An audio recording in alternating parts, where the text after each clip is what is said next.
हैगा मैं चलता हूँ ना मुझ चले जाता हम तो जाते हैं जब वो कहा गए रास्ता में जाते जब वो दूरवर्ती जब वो जाती है। और अगर स्लो कोसिस बीमारी अगर है तो डॉक्टर कब कहेगा कि ये स्लो कोसिस बीमारी है आपके, कब कहेगा बताइए। मर जाएंगे जब के को नहीं करते छुप के नुकाम को नाम पूछे पहले नुके खाको है मैं घाट रही हूँ भग जा पंप से न चलाऊं सो हुक्का से न पीऊं पर भैया सुट्टा ऐसे कहा थी लंदन में जो मैं न पीऊं।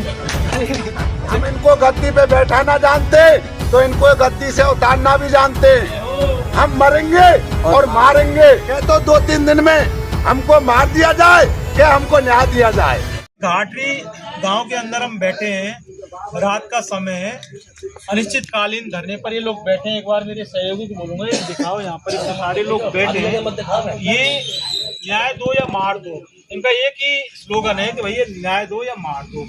अवैध प्रेशर जो संचालित हो रही है घाटरी गांव के अंदर, इनसे बहुत ज्यादा ये आहत हो गए सर। इनके जान की सीधा जो दुश्मन है ये अवैध प्रेशर वाले जो काला कारोबारी हैं, ये बन गए। माफिया राज पनप रहा है, पूरा राजस्थान चपेट में, भरतपुर में भुसावर और भुसावर में घाटरी भी अछूता नहीं है। आखिर अवैध प्रेशर जान कैसे ले सकती है? आपके जीवन में आ रहा है। इनका काम तो पहाड़ों पे पत्थर फोड़ने का है, इंसान की जान से अवैध प्रेशर का क्या लेना देना है? बहुत बड़ा लेना देना है। देखिए जब पत्थर फूटता है, उस ब्लास्टिंग होती है, माइनिंग होती है, तो उससे जो पर्यावरण प्रदूषण होता है, जो धूल निकलती है, पत्थर फूटते हैं, बहुत सारी जो धुआं निकलती है, विकिरण फैलते हैं, वो हवा में फैलते हैं। इंसान के नाक में होकर वो सीधा फेफड़े में जाते हैं और वो जम जाते हैं। वहीं से स्लो कोसिस बीमारी होती है जिसका लाइलाज है, उसकी कोई भी इलाज उसका नहीं है। जिस व्यक्ति के अंदर स्लो कोसिस बीमारी घुस गई वो सीधा आज नहीं तो कल सीधा ऊपर वाले के पास जाएगा, ये तय। करीब 50 लोग घाटरी गांव के अंदर से इस दुनिया से अलविदा कह गए, सिर्फ इसलिए कि उनको अवैध क्रैशर द्वारा पैदा की गई स्लो कोसिस बीमारी उनके अंदर हो गई। उनके जो बच्चे हैं वो लावारिस हो गए। मतलब बहुत सारी समस्याएं हैं। आपको पता है कोई इंसान जाता है तो क्या क्या होता है, विधवा औरत विधवा हो गई, बच्चे अनाथ हो गए, कई लोग हैं, आप समझ गए। तो एक हमारे साथ ये पीड़ित हैं स्लो कोसिस की बीमारी। जब हम आए तो पता लगा कि इनकी बीमारी है। तो आपका क्या नाम है? मेरा नाम लक्ष्मण है।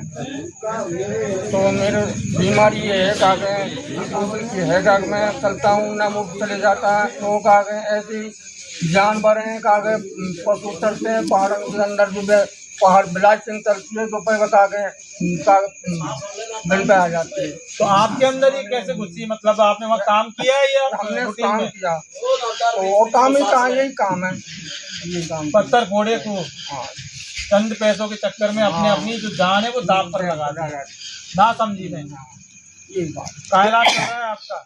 और यार तो लोग आज दवा गोली चल रही है। वही सरकारी डिस्पेंसरी। वहाँ जाते हैं लोग कहते हैं कोई जरूर नहीं है, तो हमें सिल्कोसिस बताते नहीं है, टीबी घोषित करते हैं।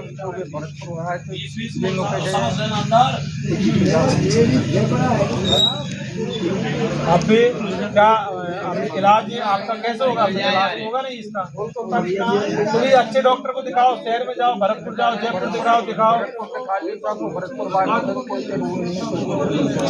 अच्छा, देखिए बड़ी विडम्बना, स्लो कोसिस नहीं है, यानी कि डॉक्टर भी इन जो भ्रष्टाचारी है, अवैध क्रैशर है, इनको सीधा प्रोटेक्ट कर रहे हैं। देखिए अगर गलती से अगर डॉक्टर ने बोल दिया स्लो कोसिस तो सारा की सारा जो मामला है, मसला है, अवैध क्रैशरों के ऊपर आ जाएगा।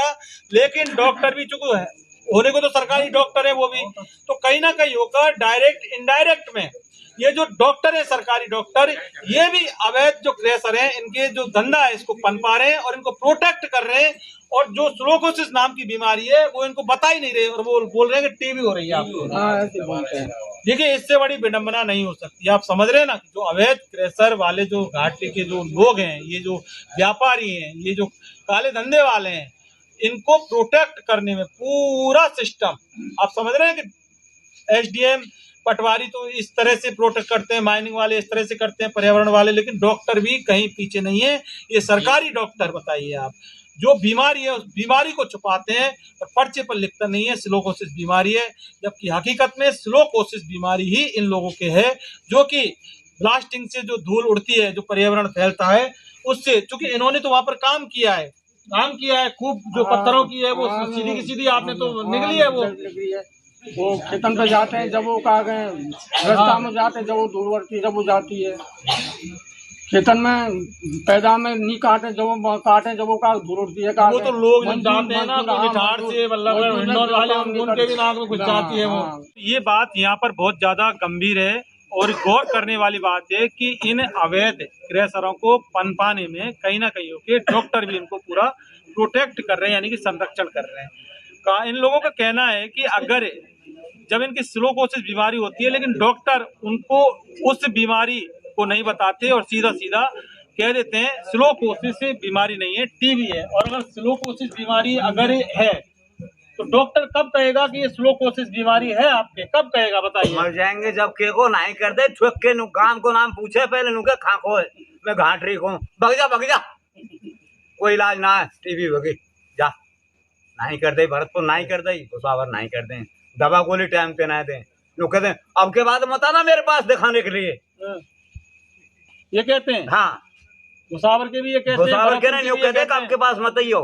ये कोई शर्मा है बेचारा, जरूर दे दे साहब 8-7 दिन की वापस लाऊं। आपका जो दीपक शर्मा अब फिलहाल छुट्टी को है, जो 5-4 दिन थे नींद तो आए ना रही, मेरा चल बे तो मंदिर में डोलाऊं, मान रात में खाट में बैठना पड़े, पंप से न चलाऊं सो हुक्का से न पीऊं पर भैया सुट्टा ऐसे कहा थे बहन के लंदन ने जो मैं न पीऊं।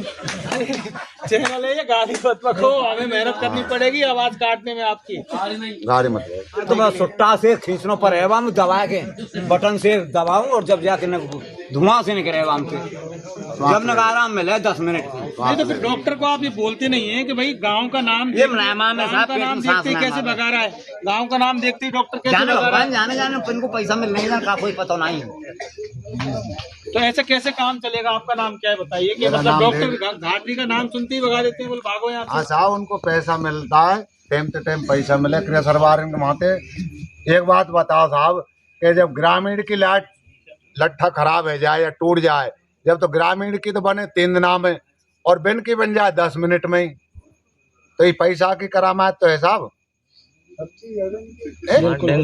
मार जा कोई हादसा है जाए, जब पुलिस 4 घंटा पीछे आवे, कल परसों मशीन पर हादसा हो हमको माइन पाई पुलिस, तो ये सब पैसा की करामात तो है। यानी कि पुलिस पहले पहुंच गई और जिस गांव का इंसान मरा है वो बाद में पहुंचा, बाद में पहुंचे हम, बताओ तो उनको पहले ही पता पड़ गया।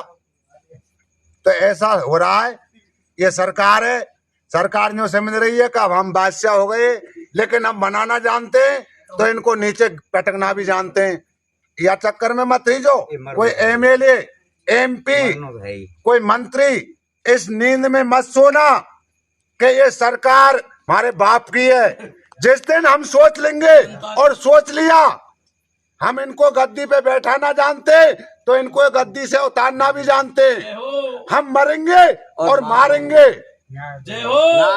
मार दो। जब हमारे बच्चों का भविष्य अंधकार में जा रहा है तो हमारी कोई किसी से वो नहीं है, हम मरेंगे और मारेंगे। थोड़ा दिन इंतजार कर रहे, 8-10 दिन हो गए, ना कोई MLA आता है, ना कोई MP आता है, ना कोई कलेक्टर आता है, ना कोई प्रशासन आता है। हमारे बच्चे मर रहे, हमारे पशु मर रहे, अनेक तरह की ब्लास्टिंग कर रहे, हमसे कोई जवाब नहीं, कोई वार्तालाप नहीं। पशु चराने जाते, हमारे ग्वारियान में पत्थर लग रहे, बिना इतला के ब्लास्टिंग करते, अवैध खनन कर रहे, अवैध तरीके से गाड़ी ने चला रहे, पत्थर गिरते जाते हैं, रास्ते बिगड़ गए, पानी भर रहे खेतों में, कोई हमारी सुनवाई नहीं कर रहा है। वोट मांगने के लिए तो 36 MP MLA आ जाते हैं, और अब जब हम हमारे मरने की वो आ रही है बारी, जब हमसे कहते हैं कि पैसे लेने के लिए खड़े हो जाते हैं। इसलिए इस सरकार से मेरा हाथ जोड़ के निवेदन है कि तो 2-3 दिन में हमको मार दिया जाए कि हमको न्याय दिया जाए, अन्यथा हम ईंट से ईंट बजा देंगे। और समझ लेना जाट रेजिडेंस सरकार में भी अलग है और यहाँ भी अलग बना के बता देंगे।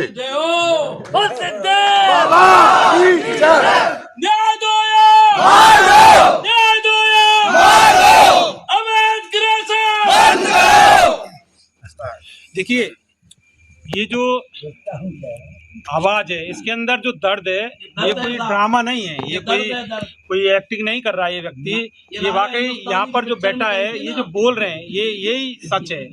और अगर सरकार की और सिस्टम की अगर सच देखना है तो वो सच यहाँ ग्राउंड जीरो पर देखना होगा। मीडिया को भी इस ओर ध्यान देना होगा कि जो जनता है इसकी जो दर्द है वो क्या है। मीडिया का काम एसी दफ्तरों में बैठकर वहां से नहीं होता, ग्राउंड जीरो पर आना पड़ता है जनता के बीच में। जब मीडिया जाएगी तो वहीं उसका मीडिया का भी एक जो कर्तव्य होता है जो जनता के प्रति, वो यही होता है। और जब जहाँ मीडिया अपना काम नहीं करती तो सोशल मीडिया फ्रंट पर आती है। तो ऐसे में इन्होंने जो बोला वो बिल्कुल सही बोला कि अगर यहाँ इनका कोई लाइट खराब हो जाती है तो 4-4, 6-6 दिन में इनकी लाइट सही नहीं होती। लेकिन माफिया की, खनन माफिया की अगर कोई खंभा खराब हो गया, बिजली चली गई तो 10 मिनट के अंदर वो सही हो जाती। सारा विद्युत विभाग का प्रशासन है वो वहाँ बैठता है। तिमन गुजर की मौत हुई खनन माफिया की मशीन में पिसकर। ये लोग जब पहुँचते हैं वहाँ पर मौके पर, उससे पहले पूरा प्रशासन, पूरी पुलिस वहां पर थी। तो आप समझ सकते हैं कि ये क्या चल रहा है। लेकिन इन लोगों में अब अवेयरनेस आ गई, संविधान को ये समझ गए, सच को ये समझ गए। सरकारों ने किस तरह से इनको छला, इनके अंगूठे को, इनके वोटों को किस तरह से नाजायज रूप से काम में लिया है। चुनाव के अंदर जब आते हैं तो झूठ सांच बोलते हैं, इनको विश्वास में लेते हैं, आश्वासन देते हैं, लेकिन उसके बाद न सरकार होती, न सरकार के नुमाइंदे होते, न सरकारी मंत्री होते, न अफसर होते, कोई भी नहीं होता। ऐसे में अब घाटी के लोग समझ चुके हैं कि अगर हमें जीना है तो हमें ही आगे लड़ना होगा। हमारे इंसाफ के लिए हमें ही बात करनी होगी। इनकी बात करने के लिए ना कोई एमएलए आएगा, ना एमपी आएगा, ना सांसद विधायक, कोई नहीं आएगा। तो ऐसे में फ्रंट पर ये बुजुर्ग व्यक्ति हैं, बच्चे भी हैं, तो तमाम गांव के जो लोग हैं वो यहाँ पर बैठे हैं। 30 जुलाई से इस अनिश्चितकालीन धरने पर बैठे हैं। इनका कहना है कि सरकार न्याय दो या मार दो। समस्त ग्रामवासी घाटी भुसावर के ये लोग हैं, भूख हड़ताल पर ये बैठे हैं।